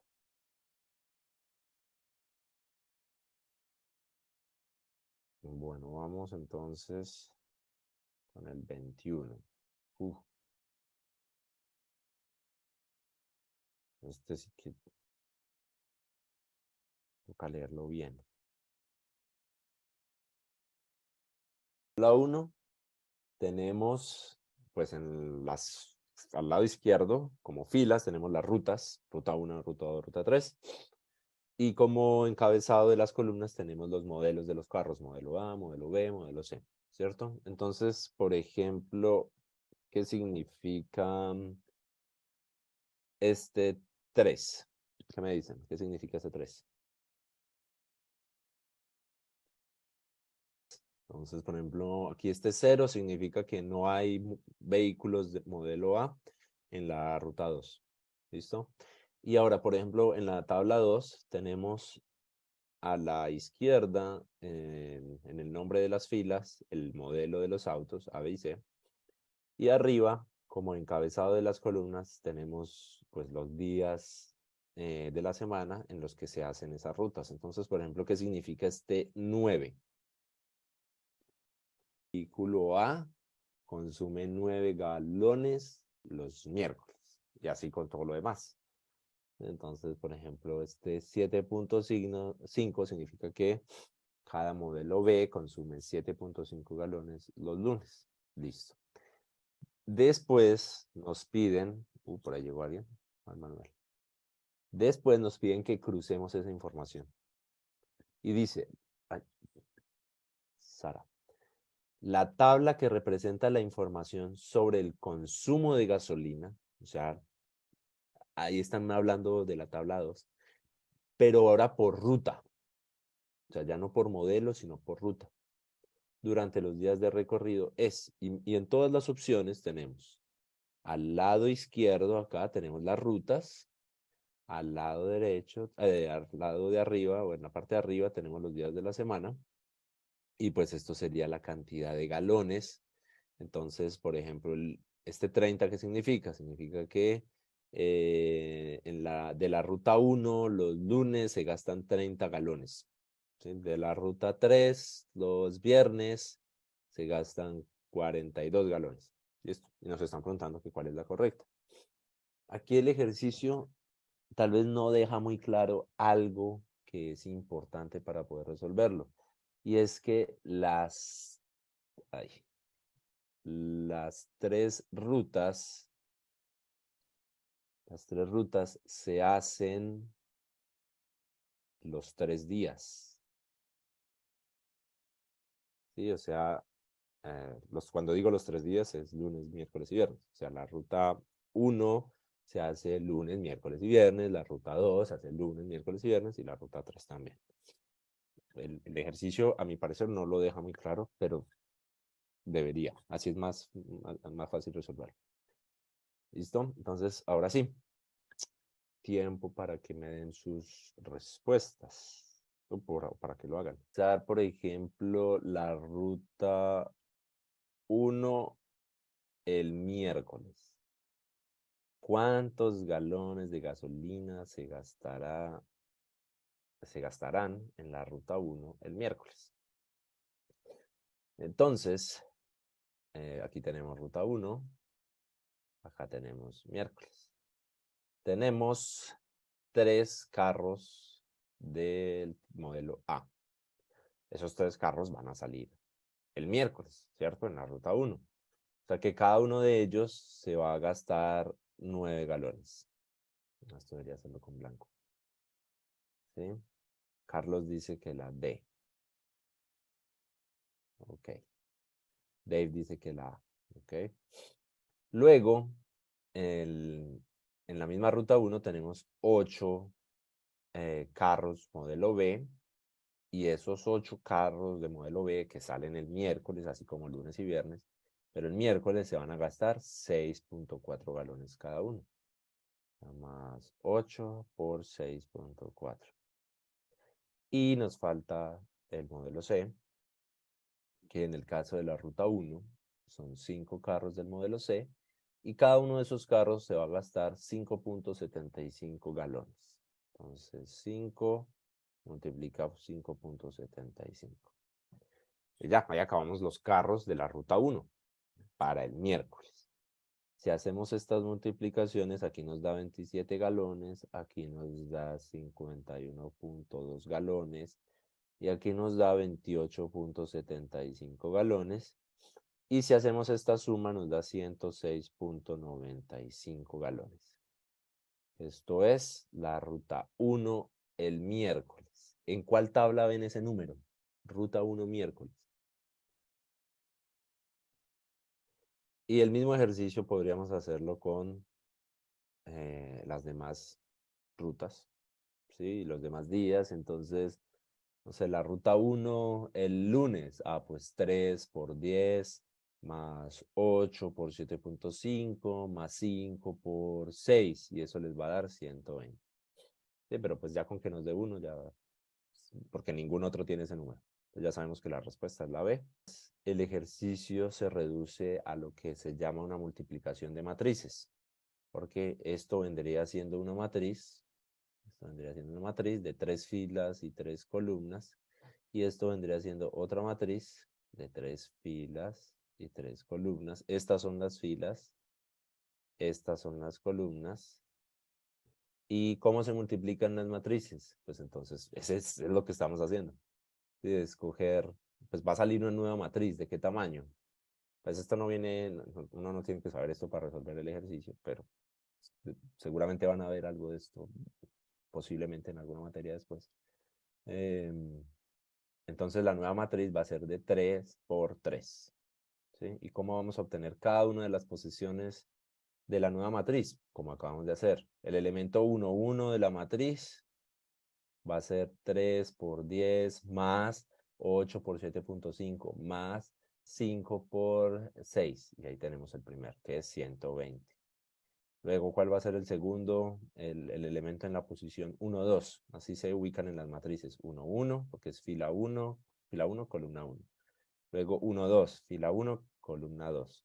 Pues va a ser 3 por 9, que es el que acabamos de hacer, 106.96. Y así sucesivamente. ¿Listo? ¿Alguna pregunta?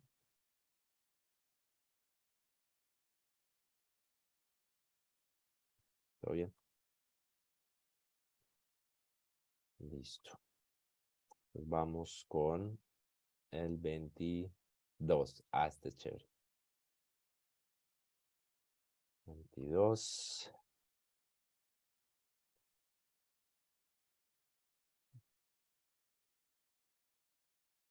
Este es un tema diferente. Tiene que ver con probabilidad. Entonces dice, este me pareció curioso porque el ejercicio no pregunta el valor de la probabilidad, sino que pregunta que es igual a qué otra probabilidad. ¿Sí? Bueno, entonces, a ver, pregunta 22. En este tema entra algo que se llama probabilidad condicionada. Y es cuando un evento afecta la probabilidad de otro evento. ¿Sí? Entonces vamos a empezar con el caso más básico, que es, en probabilidad hay unas cosas que se llaman eventos. Por ejemplo, el evento A de que elegir a un hombre. Entonces, ¿cuál es la probabilidad de A? Pues aquí vamos a usar lo que el enfoque clásico de la probabilidad, que es eventos, no, casos a favor sobre el total de casos. Seguramente vieron algo de eso por ahí. Entonces, ¿cuántos hombres hay? Hay 6. ¿De cuántas personas? 10. ¿Cierto? Eso nos da, pues, podríamos decir el 3/5, bueno, el 60% de la probabilidad. Y podríamos tener también el evento de elegir a una mujer. Entonces la probabilidad de B, pues ya por obvias razones sabemos que es el 40%, pero pues es 4 sobre 10, ¿sí? El 40%. ¿Sí? Y eso es como si sacáramos solo una persona. Imagínense que tenemos en una bolsa los nombres de las 10 personas y pues cuál es la probabilidad de sacar el nombre de un hombre, pues es el 60%. ¿Y cuál es la probabilidad de sacar el nombre de una mujer? El otro 40%. Ahora, aquí en este tipo de situaciones hay una cosa que se llama reemplazo y no reemplazo. Y es decir, ¿qué significa? Que cuando sacamos uno de los nombres, no lo volvemos a meter. Pues no tiene sentido, pues ya elegimos a Pepito para el cargo de presidente, pues si lo volvemos a meter en la bolsa, tal vez Pepito vuelve a salir para el cargo de personero. Y no tiene sentido, toca sacarlo y ya. O sea que la cantidad de personas en la bolsa se reduce, la cantidad de opciones se reduce y eso afecta la probabilidad. Y por eso es probabilidad condicionada. Entonces, por ejemplo, ¿cuál sería la probabilidad? Vamos a llamar a C elegir 2 hombres. Elegir 2 hombres. ¿Cuál es la probabilidad de elegir 2 hombres? Pues entonces, lo que queremos saber es cuál es la probabilidad de que yo meto la mano, saco un papelito, es un hombre, listo, quito el papelito, vuelvo a meter la mano, saco otro papelito y también es un hombre. ¿Cuál es esa probabilidad? Entonces, pues ya sabemos que la probabilidad de sacar un hombre es 6 sobre 10, porque la acabamos de hacer. Y ahora, ¿cuál es la probabilidad de sacar el segundo hombre? Esta probabilidad va a estar afectada por la primera, porque ¿cuántos hombres quedan?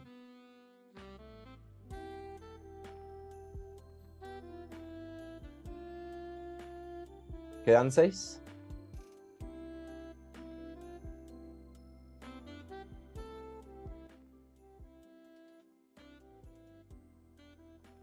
Quedan 5, porque ya sacamos a 1.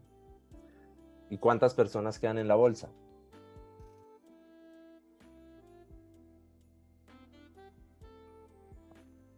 9, exacto. Listo, o sea que la probabilidad de sacar 2 hombres es 6 por 5 sobre 10 por 9. Bueno, eso les va a dar 33.3%. O sea, 0.33, un tercio. ¿Listo? Y lo mismo podríamos hacer con la probabilidad de elegir 2 mujeres.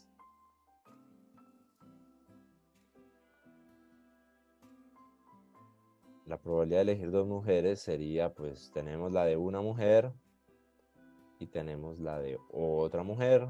Eso les va a dar el 13.3%. ¿Listo? Ahora nos están diciendo que comparemos 2 probabilidades. La primera, la que nos da el ejercicio, es la de 2 hombres y 3 mujeres. Entonces, sería un hombre, 6 décimos. El siguiente, 5 novenos. Ya, ahí sacamos 2 hombres. Ahora vamos con las 3 mujeres. ¿Cuántas mujeres hay? Pues están las mismas, las 4. Pero ahora quedan 8 personas, porque ya sacamos 2 hombres. Luego la siguiente, que sería mujer, pues quedan 3 mujeres y quedan 7 personas. Y luego tenemos 2 mujeres y quedan 6 personas. ¿Listo? Entonces esta es la probabilidad. No es necesario resolverla. O sea, ya sabemos qué es eso. 6 por 5 por 4 por 3 por 2 dividido entre 10 por 9 por 8 por 7 por 6. ¿Listo?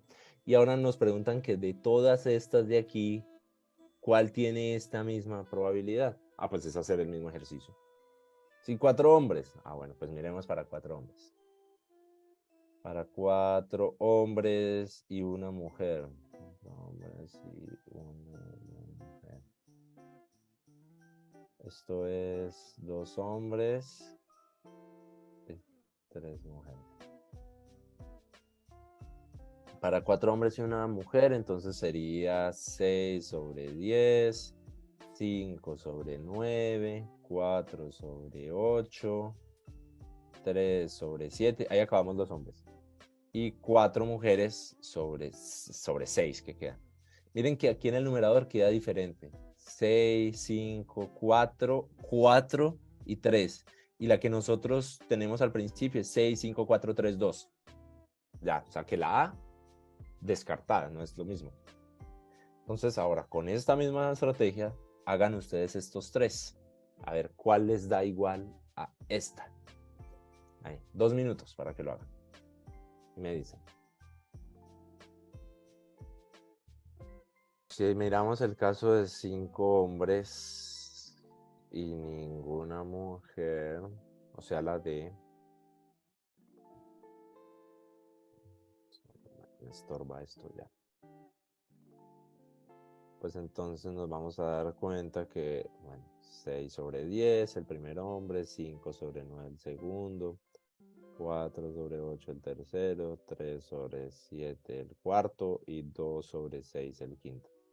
Y es igual a esto.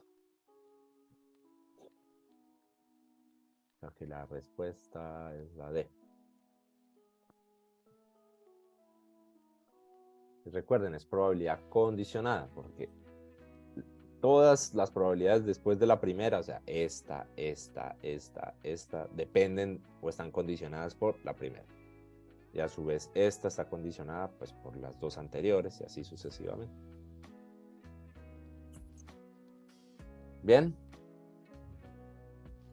¿Alguna pregunta? Voy a poner este. Bueno, este era el 22. Vamos al 23. Ya el penúltimo de este simulacro. Este también es relativamente rápido.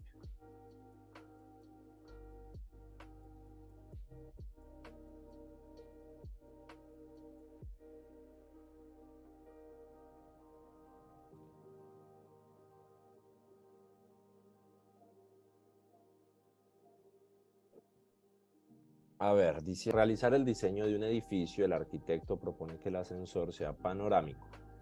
Es decir, que tenga total visibilidad hacia el exterior desde sus caras laterales, excepto la trasera, como se muestra en el dibujo. Y aquí nos dan pues unas medidas, la cara trasera del ascensor y ya. La capacidad del ascensor que se construye es de 560 kilogramos. Si lo usan simultáneamente 6 adultos y 4 niños, el peso promedio de los adultos es 70 kilogramos, el peso promedio máximo de los niños para que no se supere la capacidad del ascensor es, y ahí tenemos las opciones. Entonces esta es la pregunta 23. Entonces dice, una ciudad que tiene 850 kilómetros cuadrados de extensión se encuentra dividida en 3 zonas, norte, centro y sur, que son las que vemos ahí en la tablita como títulos. La información sobre la extensión de cada zona y su población actual se encuentra descrita en la siguiente tabla. Entonces dice zona, la primera fila dice cantidad de habitantes. Zona norte, 25.000 habitantes. Zona centro, 20.000 habitantes. Zona sur, 28.000 habitantes. Crecimiento promedio anual de la población es la segunda fila, entonces dice que la zona norte tiene un crecimiento promedio anual de la población del 1%, o sea, cada año la población aumenta 1%. La zona centro, 3%, y la zona sur, 3%. Y por último dice la extensión de la zona en kilómetros cuadrados. 300, ahí está la de cada una, 340, 220 y 290, y seguramente si sumamos eso nos va a dar 850, 500, 700, sí, debe dar 850. Veamos cuál es la pregunta. Este me toca copiarlo en 2 partes, a ver.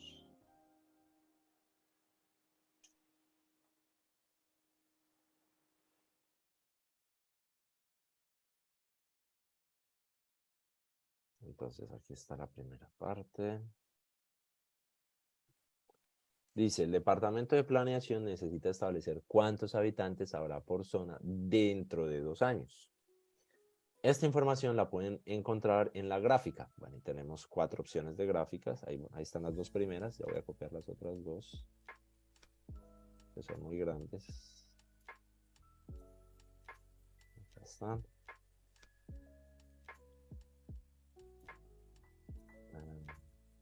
Acá está la C y la D.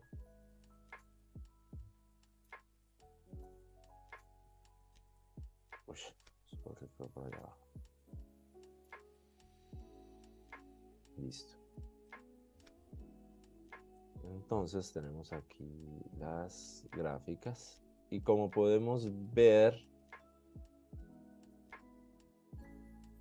tenemos en el eje vertical la cantidad de habitantes. Va desde 3.000 hasta 33.000. Y en el eje horizontal tenemos años transcurridos y en cada gráfica tenemos 3 líneas. Y cada línea representa cada una de las zonas, zona norte, zona centro y zona sur, ¿cierto? Y ya, la pregunta es, ¿cuál es la gráfica que representa mejor, que representa correctamente el crecimiento de las poblaciones? Entonces esta es pregunta 24. Te vas a dar cuenta que también te va a dar 25.502.5. O sea que la respuesta es la A. Muy bien, ese es el procedimiento, tal cual como lo acabaron de hacer. Listo, ¿alguna pregunta de este?